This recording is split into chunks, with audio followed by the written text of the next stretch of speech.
Fala galera, estamos ao vivo, o Radar começando aqui nesse dia 10 de maio, hoje é terça-feira. Basicamente, um quarto das pessoas que nos assistem, então, está preocupada com essa performance ou já esteve em algum momento, né? Por que isso está acontecendo? O Nubank teve um novo dia de forte queda no valor de suas ações lá nos Estados Unidos ontem. Aqui no Brasil, o BDR acompanhou, obviamente, e já caiu 50% em relação ao preço que alcançou na abertura do capital. Em dezembro, o papel estreou na Bolsa de Nova York, a NYSE, né, em mais ou menos, ou New York Stock Exchange, negociando por volta de $9, com a fintech avaliada em 41 bilhões de dólares. E na mínima dessa segunda-feira, né, ontem, negociou a $4,35, ou seja, abriu a 9, foi para 4,35, com o banco valendo 20 bilhões e 500 milhões de dólares. Vale ressaltar que eu olhei um pouquinho antes da gente entrar no programa e a ação estava negociando a 4,28, ou seja, menos do que o patamar de ontem de 4,35, quando valia 20 bi 500, tá? O Nubank surpreendeu, então, a entrar na Bolsa de Nova York valendo mais do que um Itaú da vida, né? Um banco renomado, que todo mundo conhece, com operações há tanto tempo, super rentável. Hoje, porém, vale a metade do maior banco privado brasileiro, que é o Itaú. O Itaú, desde então, não teve muita alteração em seu valor de mercado desde dezembro, vale por volta de 40 bilhões e 600 milhões de dólares hoje. E com a queda, o Nubank não só perdeu o posto de banco mais valioso da América Latina, como no Brasil passou a valer menos até mesmo do que o próprio Santander. O Banco Espanhol vale por volta de 24 bilhões de dólares hoje, tá? Na segunda-feira, além do novo dia de mau humor generalizado no mercado internacional, com a Nasdaq caindo em meio a preocupações com a inflação elevada e temor de mais altas de juros nos Estados Unidos, que vai de fato acontecer, um fator local ainda pesou para o papel do banco cair mais do que seus pares, tá? Então vamos falar aqui sobre alguns pontos.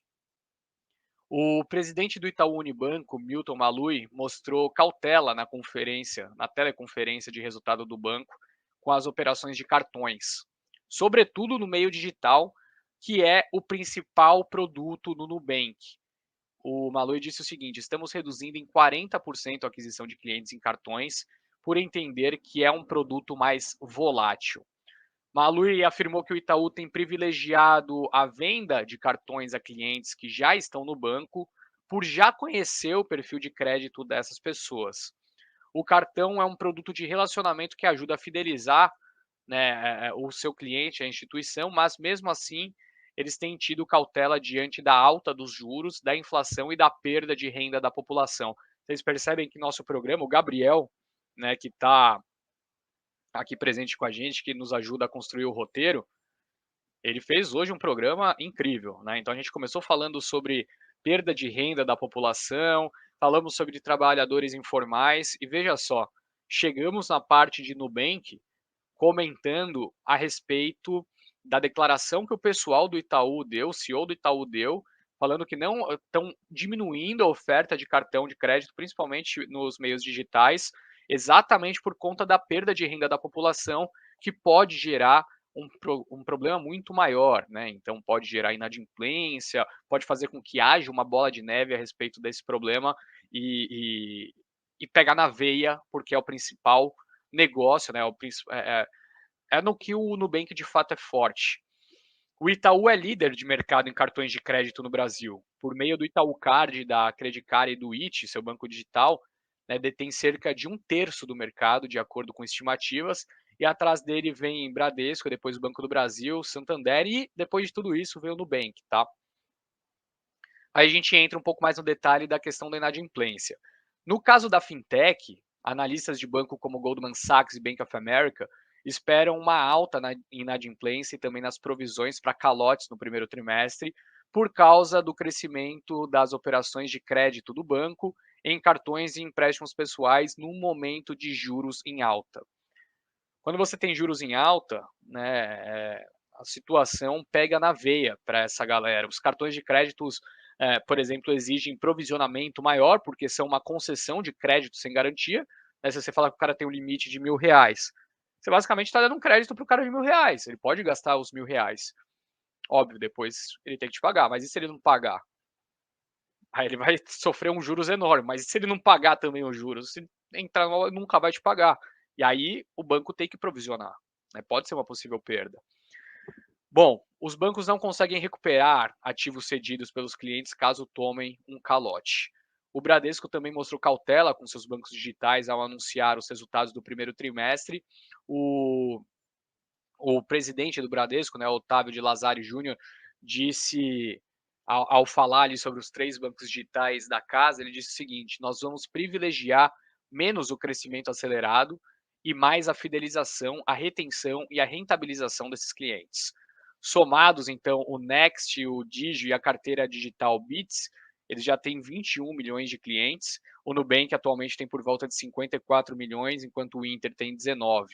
Tá? Então, o Lazari disse ainda na conferência, vamos fazer um trade-off.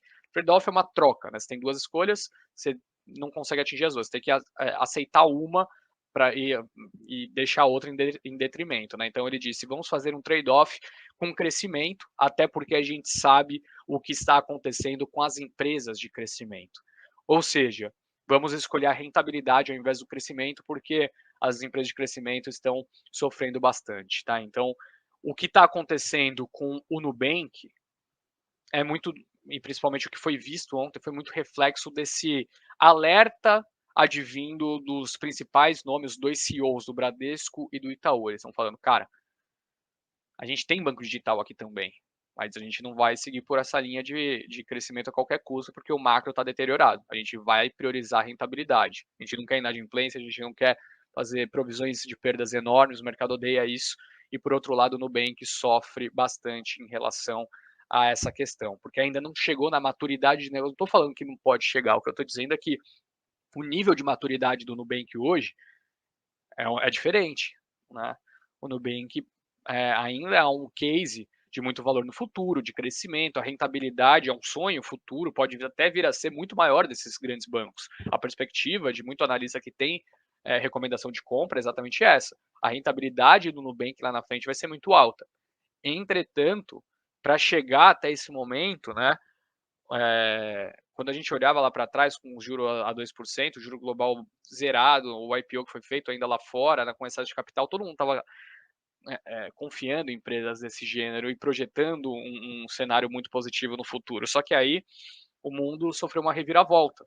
E aí o Nubank, dentre os grandes bancos, é de longe o que mais sofre. Se a gente pegar o BDR hoje, cai por volta de 0,79, o BDR está negociando a R$ 3,77, year to date, ou seja, do começo do ano até aqui, o BDR cai 59%, tá?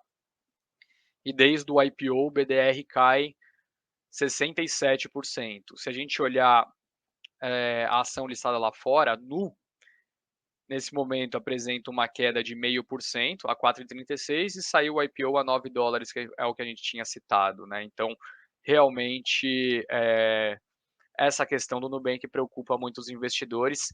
A gente sabe que, conversando com os gestores, né, no Stock Pickers, o pessoal que a gente tem um relacionamento, muita gente diz que tinha grandes casas brasileiras lá no IPO que shorteou no Nubank, e a grande base, né, de investidores, o pessoal que entrou mais no IPO, eram mais gringos, né? Então pensa, pô, você tem muito gringo comprado no papel e o cenário lá fora se deteriora dessa maneira, naturalmente os gringos acabam, né, se desfazendo de posições de gêneros como essa, né, com histórias como essa em ambientes tão conturbados. Então as coisas se conversam, faz sentido.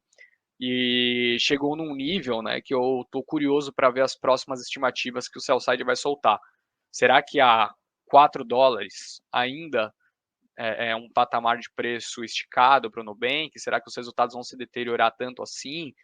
Então, são cenas para os próximos episódios, mas o mercado vem nos mostrando, em termos de performance, que parece que acredita mais nisso, né?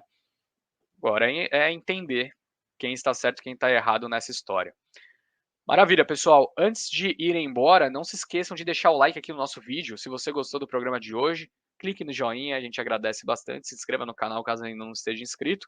E sobre Nubank, uma última coisa. A gente fez ontem o Global Pickers com o André Kim da Geo Capital.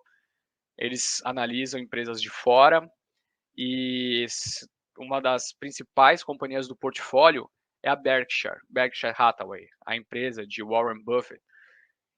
E o Buffett comprou o Nubank antes do IPO, entrou numa das rodadas, né, de investimento do Nubank.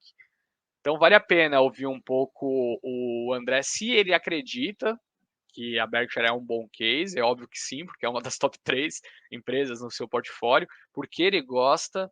O bom velhinho Warren Buffett, depois olha a performance dele em comparação com os índices esse ano, vem entregando uma ótima performance de novo, e ele tem na carteira, né? A empresa Berkshire tem Stone, tem diminuiu, eu acho, Stone, mas acho que ainda tem Nubank, enfim. Então, a visão do André sobre esse assunto é muito interessante. Só um spoiler, ele não gostou muito, tá?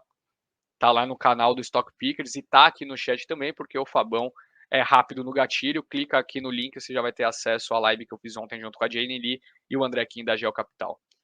Muito obrigado, meus queridos. Que bom falar com vocês. Amanhã tem mais Infomorning às 8h45, Radar meio-dia e meia. Até a próxima. Tchau, tchau.